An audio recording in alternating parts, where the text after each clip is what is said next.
사도신경 신앙 고백하심으로 화요일 새벽 예배를 하나님 앞에 올려드리시겠습니다. 나는 전능하신 아버지 하나님 천지의 창조주를 믿습니다. 나는 그의 유일하신 아들 우리 주 예수 그리스도를 믿습니다. 그는 성령으로 잉태되어 동정녀 마리아에게서 나시고 본디오 빌라도에게 고난을 받아 십자가에 못 박혀 죽으시고 장사된 지 사흘 만에 죽은 자 가운데서 다시 살아나셨으며 하늘에 오르시어 전능하신 아버지 하나님 우편에 앉아 계시다가 거기로부터 살아있는 자와 죽은 자를 심판하러 오십니다. 나는 성령을 믿으며 거룩한 공교회와 성도의 교제와 죄를 용서받는 것과 몸의 부활과 영생을 믿습니다. 아멘. 찬송가 291장 찬양하시겠습니다.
이 아침에 하나님 주신 우리 말씀은 누가복음 7장 1절에서 17절의 말씀입니다. 누가복음 7장 1절에서 17절의 말씀을 봉독해 드리겠습니다. 예수께서 모든 말씀을 백성에게 들려주시기를 마치신 후에 가버나움으로 들어가시니라. 어떤 백부장의 사랑하는 종이 병들어 죽게 되었더니 예수의 소문을 듣고 유대인의 장로 몇 사람을 예수께 보내어 오셔서 그 종을 구해 주시기를 청한지라. 이에 그들이 예수께 나와 간절히 구하여 이르되 이 일을 하시는 것이 이 사람에게는 합당하니이다. 그가 우리 민족을 사랑하고 또한 우리를 위하여 회당을 지었나이다 하니 예수께서 함께 가실새 이에 그 집이 멀지 아니하여 백부장이 벗들을 보내어 이르되 주여 수고하시지 마옵소서 내 집에 들어오심을 나는 감당하지 못하겠나이다. 그러므로 내가 주께 나아가기도 감당하지 못할 줄을 알았나이다. 말씀만 하사 내 하인을 낫게 하소서. 나도 남의 수하에 든 사람이요 내 아래에도 병사가 있으니 이더러 가라 하면 가고 저더러 오라 하면 오고 내 종더러 이것을 하라 하면 하나이다. 예수께서 들으시고 그를 놀랍게 여겨 돌이키사 따르는 무리에게 이르시되 내가 너희에게 이르노니 이스라엘 중에서도 이만한 믿음은 만나보지 못하였노라 하시더라. 보내었던 사람들이 집으로 돌아가 보매 종이 이미 나아 있었더라. 그 후에 예수께서 나인이란 성으로 가실새 제자와 많은 무리가 동행하더니 성문에 가까이 이르실 때에 사람들이 한 죽은 자를 메고 나아오니 이는 한 어머니의 독자요 그의 어머니는 과부라. 그 성에 많은 사람도 그와 함께 나오거늘 주께서 과부를 보시고 불쌍히 여기사 울지 말라 하시고 가까이 가서 그 관에 손을 대시니 맨 자들이 서는지라. 예수께서 이르시되 청년아 내가 내게 말하노니 일어나라 하시매 죽었던 자가 일어나 앉고 말도 하거늘 예수께서 그를 어머니에게 주시니 모든 사람이 두려워하며 하나님께 영광을 돌려 이르되 큰 선지자가 우리 가운데 일어나셨다 하고 또 하나님께서 자기 백성을 돌보셨다 하더라. 예수께 대한 이 소문이 온 유대와 사방에 두루 퍼지니라. 아멘. 오늘은 강력한 자비, 자비로운 믿음, 강력한 자비, 자비로운 믿음이라는 제목으로 하나님 은혜를 나누겠습니다. 사랑하는 성도님들, 우리 하나님께서는 말씀하시는 하나님이십니다. 말씀으로 하나님께서 온 세상을 창조하셨고 말씀으로 세상을 다스리시고 통치하시며 연약한 이들을 또한 말씀으로 치료하시고 회복시키시는 분이 바로 우리 하나님이시지요. 그러므로 하나님을 만난 사람은 모두 다 자유함을 얻고 치유함을 경험하였습니다. 오늘도 우리 가운데 말씀하시는 하나님으로 인하여서 사랑하는 성도님들의 삶에 참 자유와 회복을 누리시기를 간절히 축복합니다. 예수님께서 제자들에게 교훈하시는 말씀들을 마치시고 가버나움이라는 지역으로 들어가셨을 때의 일이셨습니다. 그때 가장 먼저 만난 사람은 바로 백부장이었습니다. 이 백부장은 자기스라의 100명의 부하를 거느리고 있는 로마의 관리입니다. 그런데 보통 자신의 식민지를 관할하는 이러한 로마의 관리들은 자신의 식민 통치를 받고 있는 유다 나라 사람들을 굉장히 경멸하며 함부로 대하며 고약하기 짝이 없는 그런 관리들이었죠. 그러나 이 백부장만큼만은 달랐던 것입니다. 이 백부장은 가버나움의 자기 관할 지역에서 유대인들을 위해서 회당을 지어줬을 뿐만 아니라 유대 민족을 매우 존중해주는 그런 사람이었다라고 기록이 되어 있습니다. 더구나 지금 그의 종이 병이 들자 유대의 장로들을 통해 예수님께 자신의 종을 위해 간절히 부탁하며 청원까지 하는 참 따뜻한 배려와 자비를 가진 사람이었음을 우리는 알 수가 있습니다. 이때 예수님께서는 백부장의 청에 응하시고 친히 그의 집에 가고자 하셨습니다. 그러나 이 백부장은 자신의 집에 오시려는 예수님을 오히려 만류하면서 이렇게 말했습니다. 6절과 7절에 보시면 예수께서 함께 가실새 이에 그 집이 멀지 아니하여 백부장이 벗들을 보내어 이르되 주여 수고하시지 마옵소서 내 집에 들어오심을 나는 감당하지 못하겠나이다. 그러므로 내가 주께 나아가기도 감당하지 못할 줄을 알았나이다. 말씀만 하사 내 하인을 낫게 하소서. 아멘. 백부장은 먼저 주님을 향하여서 가장 먼저 뭐라고 칭하고 있습니까? 주여, 주여라고 칭하고 있습니다. 이는 백부장 자신의 지위보다 더 높으신 분이 바로 주님이시라는 것을, 예수님이시라는 것을 극존칭으로 표현한 것이지요. 뿐만 아니라 자신의 인생의 주인까지도 예수 그리스도시라는 것을 인정하는 표현이었습니다. 성도님들, 이처럼 평범한 로마의 관리가 상식적으로는 할 수가 없는 이러한 말들을 그는 예수님을 향해서 하고 있는다는 것을 볼 수가 있습니다. 왜냐하면 이 로마 관리들의 주인은 누구였습니까? 그 당시 로마를 지배하고 있었던 황제 가이사였기 때문에 그들의 칭호, 그들의 주여라는 이 칭호는 오직 그들의 황제인 가이사에게만 쓸 수 있는 칭호였기 때문이었습니다. 그러나 이 백부장은 한낱 유대인에 불과한 예수님의 말씀을 가이사보다도 그 어떤 누구보다도 더욱더 권세 있는 말씀으로 여겼습니다.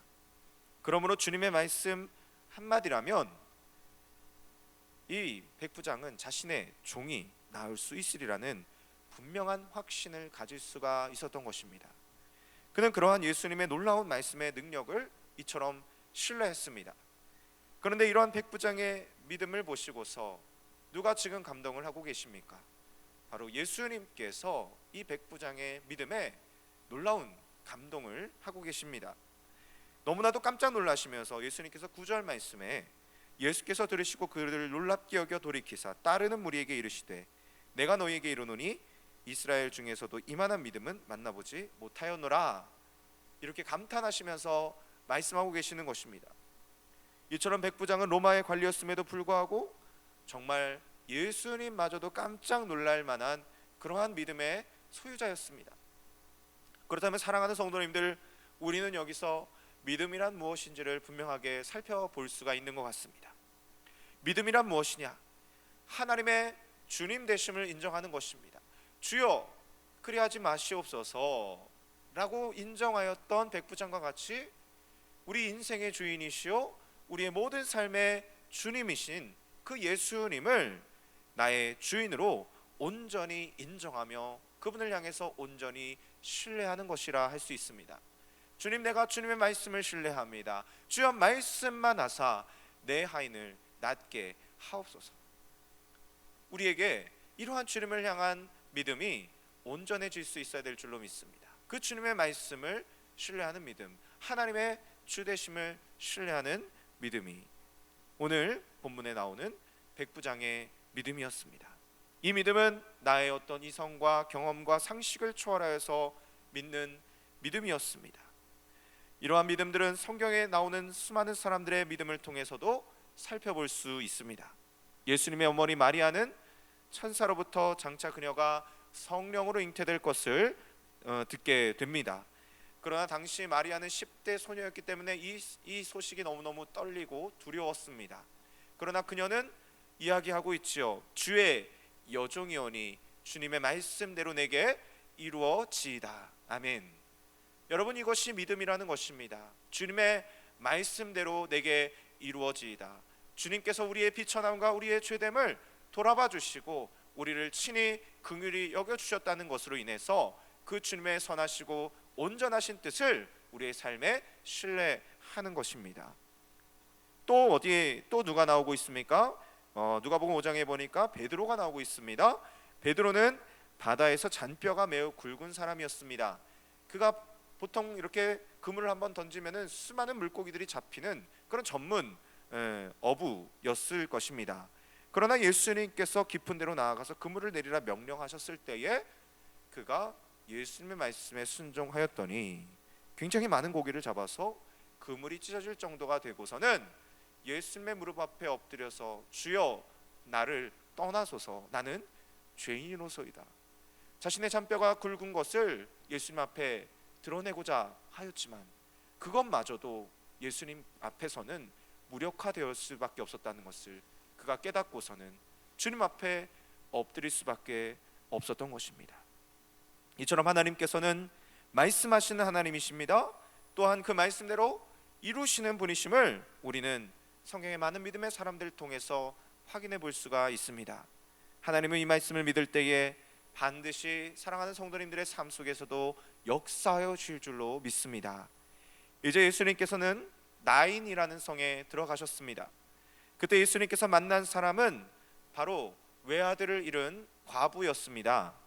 고대 로마 시대의 과부들은 그야말로 생존권을 박탈당한 처지에 놓여서 죽을 수밖에 없는 그런 처지에 놓인 수많은 약자들 중에 하나였습니다. 더군다나 외아들마저 잃었다고 하니 여러분, 그녀에게는 아무런 희망을 가질 수조차 없는 그런 상황이었습니다. 이 과부는 동네 사람들과 함께 슬피 울면서 죽은 외아들의 상여를 메고는 나인성 밖으로 나오고 있었습니다.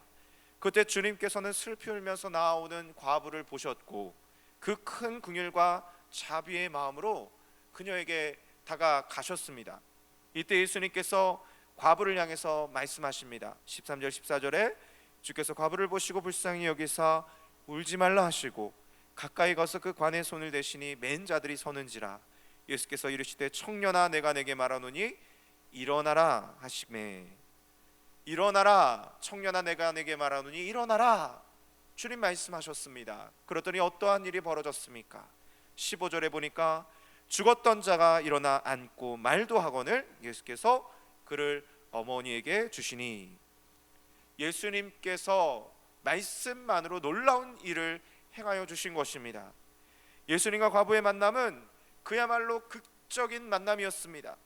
지금 예수님의 행렬은 예수님께서 행하신 놀라운 기적과 큰 권세로 말미암아 수많은 무리들의 환호 속에서 나인성으로 들어가고 있었던 찰나였던 것입니다. 그러나 과부의 상여를 맨 행렬은 어떤 행렬이었습니까? 화려한 예수님의 행렬과는 너무너무 대조적으로 슬프고 모든 소망을 잃은 절망의 행렬이었습니다. 이 두 행렬은 극과 극의 차이를 보여주고 있었습니다. 하나는 생명의 행렬이라면 다른 또 하나는 죽음의 행렬이었습니다. 그러나 이 두 행렬의 권세 가운데 이 여인이 누구를 만나더니 이 죽음의 권세가 온전히 벗겨졌습니까? 바로 예수님을 만남으로 말미암아 그 절망이 변하여 소망이 되어지고 슬픔이 변하여 기쁨이 되고 죽음이 변하여 생명을 얻게 되는 놀라운 일이 벌어지게 된 것입니다. 할렐루야. 우리는 이 장면을 통해서 깊이 있게 주님의 권세가 어떠한 권세인지를 묵상할 수 있게 됩니다. 어찌 보면 이 세상에는 두 가지의 권세만이, 두 가지의 파워만이 존재할 수 있을 것입니다. 죄로 말미암아 죽을 수밖에 없는 죽음의 권세, 죄와 사망의 권세. 그러나 예수님으로 말미암아 다시 살아날 수 있는 생명의 권세, 부활의 능력이 우리 앞에 놓여 있습니다. 사랑하는 성도들, 우리는 이 두 가지의 길 중에 한 가지를 선택할 수가 있을 것입니다. 생명과 축복과 우리를 소성케 하는 그 회복의 길을 우리는 선택할 것입니까? 아니면 죄와 사망과 어둠의 권세를 선택하시겠습니까? 이 두 가지를 우리는 오늘도 선택하며 살아가야 되는 것입니다. 예수님께서는 나인성 과부를 향한 긍휼로서 죄와 사망의 권세로부터 그녀를 구원해 주시고 죽은 외아들에게 새로운 생명을 불어넣어 주셨습니다. 그리고 13절에 말씀하여 주시죠. 주께서 과부를 보시고 불쌍히 여기사 울지 말라 하시고. 여러분, 이 말씀에서 정말로 독특한 장면은 무엇입니까? 과부가 예수님 앞에 나와서 자신의 아들을 살려달라고 먼저 요청하지도 않았는데 예수님께서 그 과부를 먼저 바라보시면서 먼저 다가가시고 먼저 그녀를 불쌍히 여겨 주셨다라는 것입니다. 할렐루야. 사랑하는 성도님들, 주님께서는 오늘도 저와 성도님들의 애통하고 있는 그 상황 속에서, 아파하고 있는 상황 속에서, 절망하고 있는 상황 속에서 먼저 손을 내밀어 주시고 먼저 찾아오셔서 우리를 위해서 기도하시는 좋으신 주님이신 줄로 믿습니다. 사랑하는 주님께서는 자신의 창자가 끊어질 정도의 애통함으로 아파하시면서 나인성의 이 여인을 불쌍히 여겨 주셨습니다. 이 과부는 백부장과는 다르게 예수님께 구원해달라고 소리치지도 않았는데 주님께서 이 여인을 불쌍히 여기셔서 그녀를 구원하여 주시고 그녀의 아들에게 새로운 생명을 불어넣어 주셨습니다. 오늘 이 하루가 이 예수님의 불쌍히 여겨주시는 놀라운 긍휼의 은혜를 덧입는 하루가 될 수 있기를 예수님의 이름으로 축복합니다. 복음서에서는 예수님께서 죽은 자를 살려주신 사건이 모두 3번 기록이 되어 있습니다. 하나는 무엇입니까? 야이로의 딸을 살려주신 기적이었습니다. 두 번째는 베다니의 나사로를 살려주신 기적이었고요, 그리고 오늘 본문의 나인성 과부의 아들을 살려주신 이야기입니다. 그런데 재미있는 것은 이 3가지 사건의 공통적인 것은 예수님께서 이들의 생명을 다시 한번 불어넣으실 때 모두 다 말씀으로써 살리셨다라는 사실입니다. 야이로의 딸에게 예수님이 말씀하십니다. 달리다굼, 소녀야 일어나라. 나사로에게 말씀하시죠. 닫혀있는 그 돌문 무덤문을 향해서 나사로야 나오너라. 또 오늘 본문에서 죽은 외아들에게 말씀하십니다. 청년아 내가 내게 말하노니 일어나라. 할렐루야. 마치 예수님께서 태초에 온 천지 만물을 창조하시는 하나님과 같이 지금 죽어있는 이들의 생명을 말씀으로써 살려주시고 새롭게 창조하여 주신 줄로 믿습니다. 아멘. 말씀을 마무리합니다. 오늘도 예수님께서는 이렇게 우리의 이름을 부르시면서 말씀하여 주십니다. 일어나라. 우리의 절망의 자리에서, 죽음의 자리에서, 정말로 슬퍼할 수밖에 없는 그 자리에서 예수님의 이름으로 일어날지어다. 주님 말씀하여 주실 때 우리가 그 주님의 말씀 앞에 반응하며 아멘, 주님의 말씀 내가 믿겠습니다, 주여 우리를 구원하여 주시옵소서, 그렇게 기도할 수 있는 그러한 오늘 축복된 하루가 되시기를 주님의 이름으로 축원합니다. 기도하겠습니다. 하나님 감사합니다. 사랑하는 예수님께서는 참으로 생명의 주님이셨습니다. 하나님, 오늘도 예수님을 통해서 우리에게 백부장의 믿음의 그 감동을 주셔서 감사합니다. 하나님의 말씀만으로 우리를 살리실 수 있나이다. 하나님의 말씀만으로 우리를 회복시켜 주실 수 있나이다. 하나님 말씀이 우리의 삶에 생사화복을 주관하시는 생명의 말씀을 믿고서 그 예수의 말씀 의지하여서 승리할 수 있는 이 모든 새해 시간들, 이 하루가 되게 하여 주시옵소서. 사랑하는 성도님들의 삶 속에 애통함 가운데 있는 성도님들의 삶에 주여 이 시간 찾아가시고 손을 내미시고 그들의 모든 아픔을 어루만져 주시옵소서. 주님께서 우리를 회복시켜 주실 줄로 믿습니다. 감사하며 예수님의 이름으로 기도합니다. 아멘. 하늘에 계신 우리 아버지, 아버지의 이름을 거룩하게 하시며 아버지의 나라가 오게 하시며 아버지의 뜻이 하늘에서와 같이 땅에서도 이루어지게 하소서. 오늘 우리에게 일용할 양식을 주시고 우리가 우리에게 잘못한 사람을 용서하여 준 것 같이 우리 죄를 용서하여 주시고 우리를 시험에 빠지지 않게 하시고 악에서 구하소서. 나라와 권능과 영광이 영원히 아버지의 것입니다. 아멘. 그래서 이 시간 우리가 함께 기도합시다. 여러분 절망 가운데서, 질병 가운데서, 고통 가운데서 여러분 부르짖고 계시는 분들 계십니까? 이 시간 하나님께서 우리의 마음속에 긍휼의 마음으로 찾아오시는 예수님을 영접하시면서 오늘 하루도 죄와 싸우며 죄와 사망의 권세를 선택하는 삶이 아니라 생명과 회복의 그 능력을 의지하며 예수님의 구원을 바라보는 하루가 되게 하여 달라고 이 시간 함께 기도하며 나아가십시다. 기도하겠습니다. 하나님 감사합니다. 생명과 복과